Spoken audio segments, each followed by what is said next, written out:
Kita ke informasi berikutnya, saudara polisi.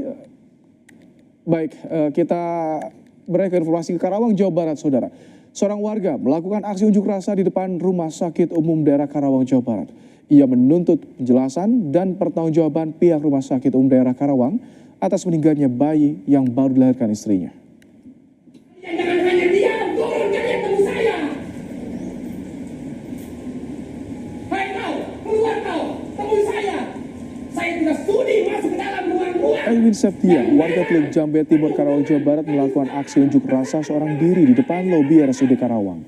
Dengan menggunakan pengeras suara, Edwin menyuarakan tuntutan agar rumah sakit memberikan penjelasan atas kematian anaknya yang baru dilahirkan. Dalam orasinya, Edwin menduga terjadi kesalahan atau kelalaian dalam penanganan medis saat persalinan istrinya yang diduga menyebabkan bayinya meninggal dunia.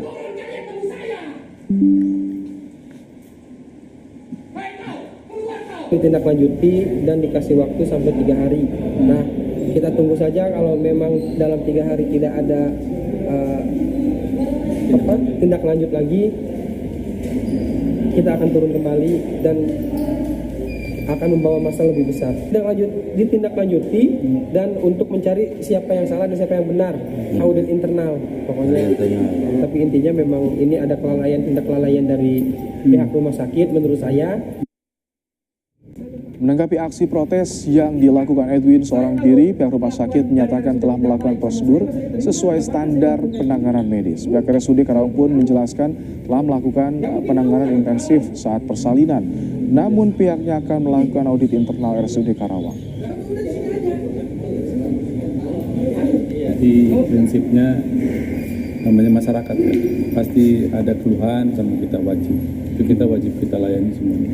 Nah, tudingan dia terkait ada kesalahan itu bagaimana sih Pak? Apa? Tudingan dari korban kelalaian.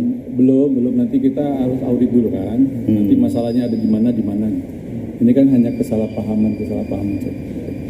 Itu nanti kalau urusan medis nanti dilihat dulu. Kan ini interpretasi saja. Polda Metro Jaya memeriksa 3